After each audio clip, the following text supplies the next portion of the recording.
Vous êtes par exemple sur le point de poster une photo sur les réseaux sociaux. Vous hésitez entre deux filtres. L'un vous montre naturel, l'autre booste en quelque sorte vos couleurs. Quel sera votre choix? Pour calmer cet ego suractif en quelque sorte, pas besoin de s'isoler dans un monastère ou de méditer des heures. Pas du tout, il est temps de changer les règles. Un peu de volonté et quelques pratiques bien choisies suffisent. Bonjour à vous, je suis Ezio Sabatini, fondateur de No Statu Quo et je suis très heureux aujourd'hui de pouvoir vous retrouver car comme vous le savez, on se retrouve tous les jours avec de nouveaux contenus, que ce soit sur YouTube, Facebook, LinkedIn, ainsi que sur notre site internet pour tout ce qui est exclusivité également, où j'ai le plaisir de vous accompagner avec toute mon équipe pour vous livrer un maximum de contenu afin de vous aider à faire votre premier pas. Parce que je le sais, je suis passé par différentes phases dans ma vie où les objectifs sont bien beaux, on nous parle souvent de réussite, on a envie de réussir, mais on ne sait jamais vraiment par quoi commencer et comment faire pour démarrer. Alors tout d'abord, ce qu'il faut savoir, c'est que la réussite, c'est avant tout 20% seulement de stratégie, de technique, et ensuite 80% c'est du mental, c'est du psychologique. Et c'est dans ce sens-là justement que je veux vous accompagner à faire les premiers pas vers votre réussite et selon votre définition de la réussite bien entendu. Alors aujourd'hui, nous allons parler dans cette vidéo en fait d'une personne, notamment c'est vous savez, on pourrait dire ce grand marionnettiste de notre mental. Je veux parler de qui? De notre ego. Accrochez-vous bien. Est-ce que vous savez que votre ego pourrait être en quelque sorte le PDG de votre vie? Oui, parce qu'en fait, sans même le savoir, sachez qu'il tire les ficelles. C'est lui qui tire les ficelles. Oui, oui, vous avez bien entendu. En quelque sorte, il supervise, il décide, il juge, sans même demander votre avis en quelque sorte. On peut dire que c'est le boss dans votre ombre. Et tenez-vous bien, une étude récente révèle que 90% de nos décisions quotidiennes sont influencées par qui? Par notre ego. Surprenant, non? Imaginez, vous êtes par exemple avec un ami. Vous êtes avec un ami, vous donnez rendez-vous, par exemple à un café.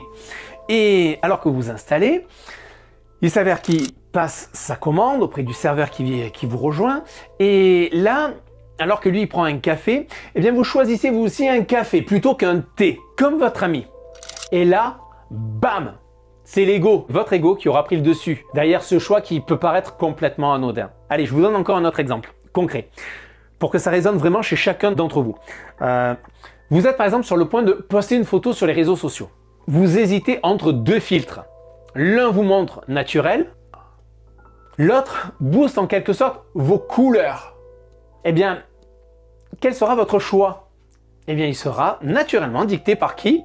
Par ce fameux ego qui cherche ni plus ni moins que l'approbation et les j'aime. Et ce n'est pas sans conséquence, parce que ce petit jeu quotidien peut mener à une quête permanente de validation externe. Et pire encore, vous vous éloignez de votre authenticité, de qui vous êtes vous-même. C'est pourquoi dans cette vidéo, les amis, nous allons décortiquer en quelque sorte ce PDG interne, là, dans votre tête. Nous allons comprendre son influence et surtout, je vais vous donner 3 grands fondements et bonus, bien sûr, pour que vous puissiez reprendre les commandes pour conduire votre vie vers la destination de votre choix, celle qui vous ressemble vraiment. Alors, imaginez-vous, vous savez que j'aime bien les exemples, imaginez-vous dans la file d'attente au supermarché. Tout se passe bien jusqu'à que quelqu'un vous coupe la file. Qui est-ce qui va commencer en fait en quelque sorte à bouillonner en vous? Oh, ça va vous monter! Qui est-ce qui râle et qui a soudainement des envies de justice instantanée? D'après vous?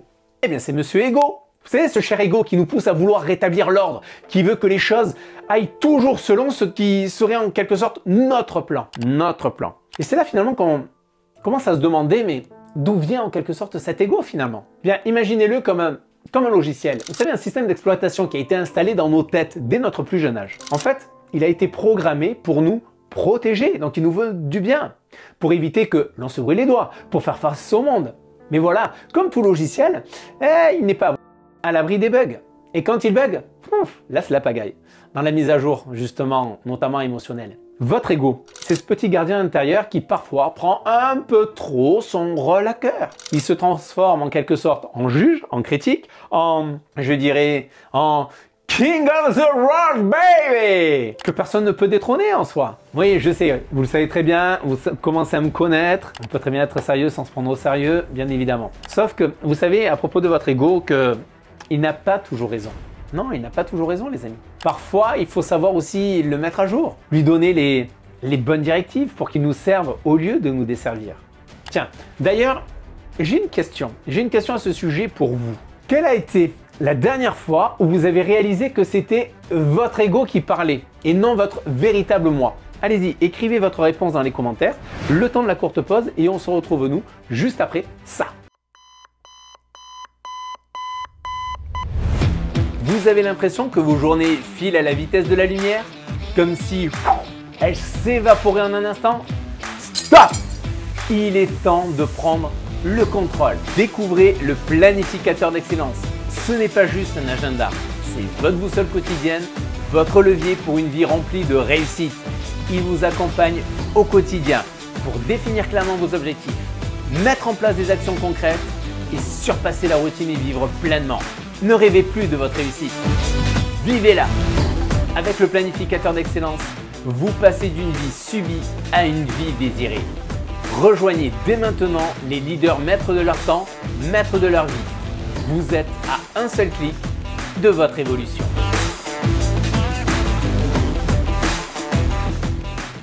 Alors, plongeons plus profondément au fond. Qu'est-ce qu'on cherche tous? À être aimé, à être reconnu, c'est totalement naturel. On veut se sentir quoi? Valorisé. On veut que notre présence compte vis-à-vis des autres.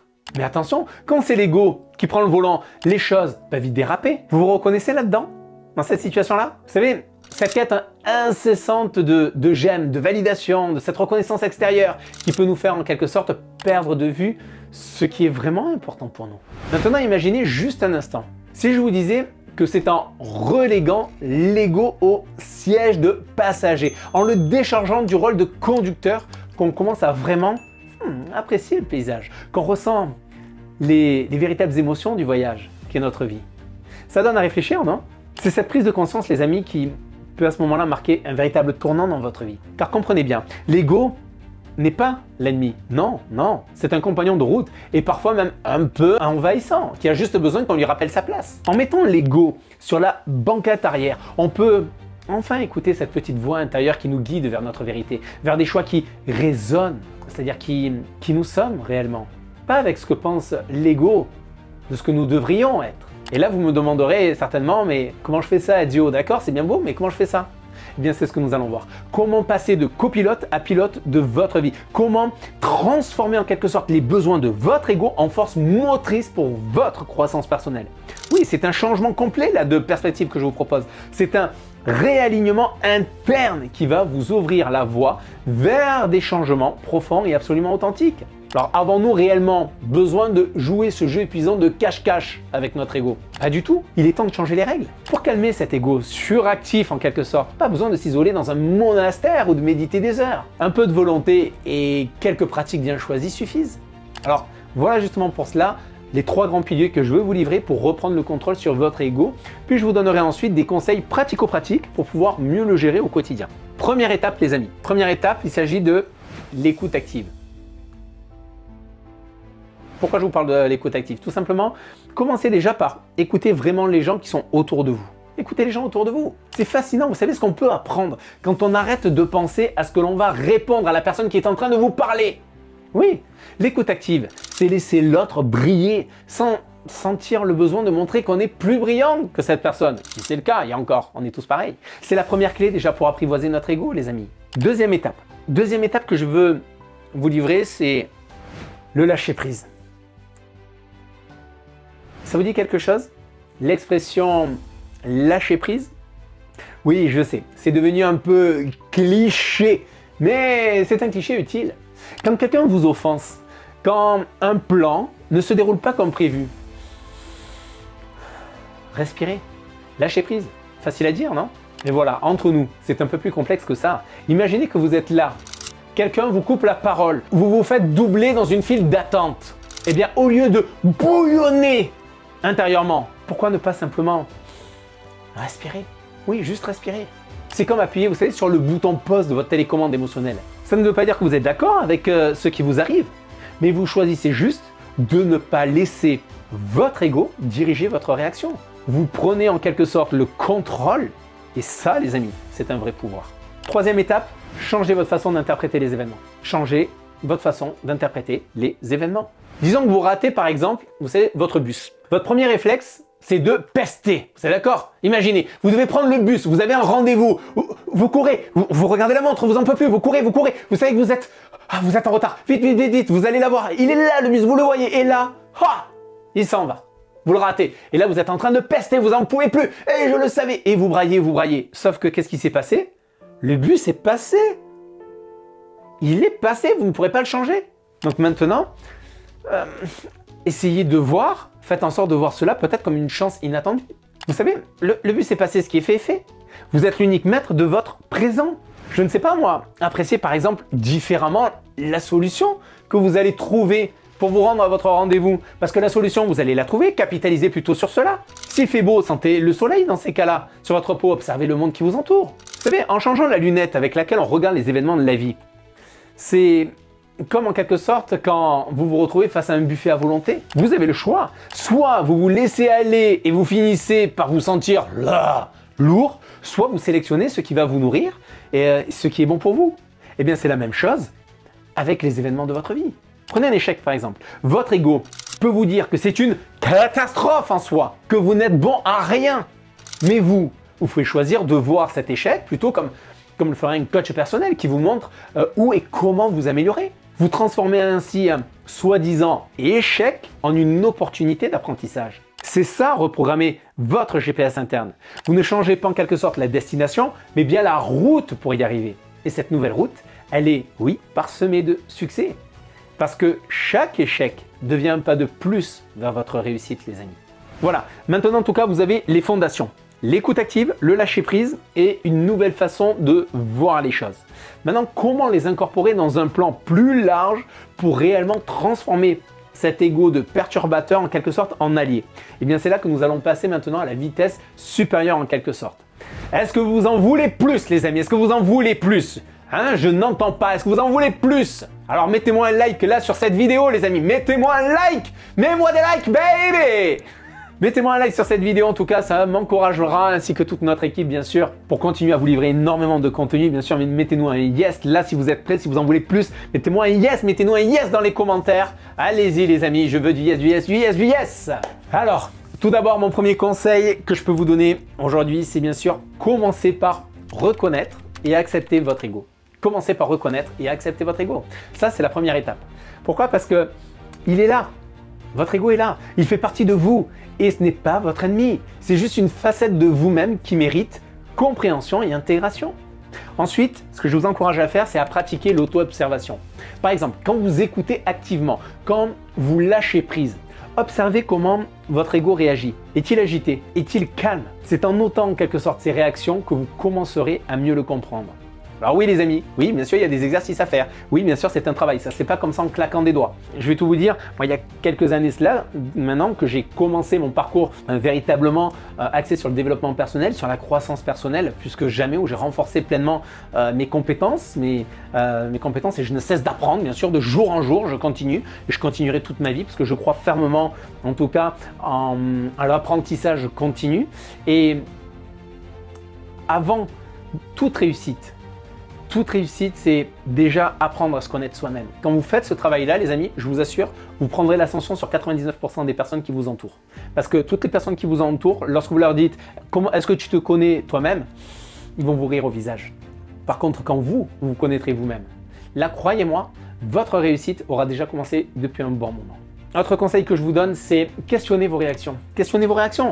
Quand vous décidez par exemple de ne pas réagir dans une file d'attente ou de voir une situation difficile sous un autre angle, on en a parlé il y a quelques instants. Demandez-vous par exemple, est-ce mon ego qui parle ou est-ce mon véritable moi? Vous savez, cette prise de conscience-là, elle est absolument cruciale. Ensuite, je vous invite à incorporer des exercices de réflexion comme par exemple le journaling dans votre routine. Écrivez sur les moments où vous avez écouté activement, où vous avez lâché prise et comment cela a influencé votre interaction avec votre ego.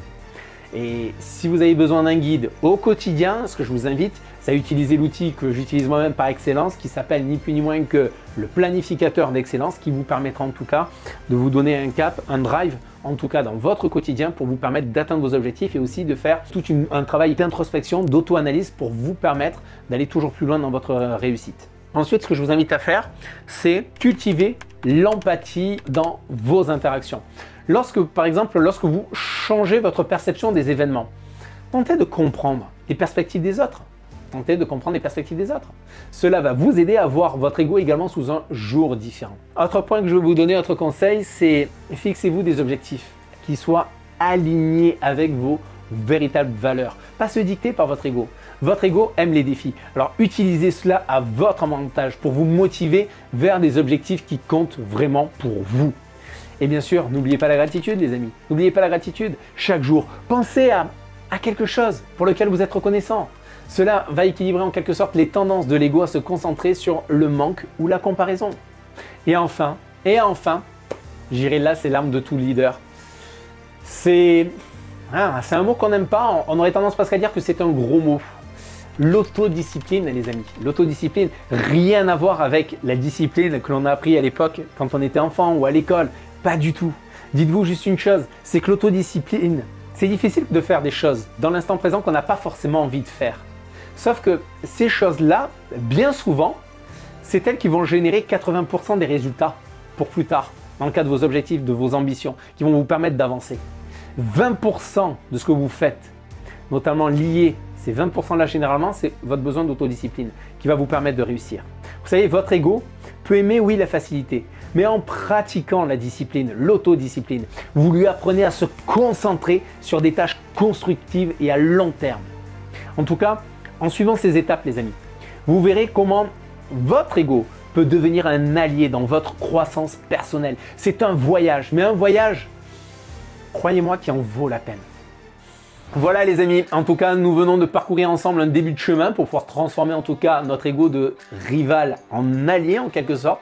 Donc retenez bien ces points clés, ces fondamentaux, écoutez activement, lâchez prise sur les petites frustrations et bien sûr changez votre perspective sur les événements de votre vie. Ce sont vos fondations pour commencer à reprogrammer votre ego. Si maintenant en tout cas vous voulez bien sûr revoir les tips quotidiens à utiliser, n'hésitez pas à revenir en arrière sur la vidéo, à les revoir. En tout cas, moi ce que je peux vous recommander, c'est bien de vous rappeler également cette citation, les propos du célèbre homme d'affaires Harv Eker.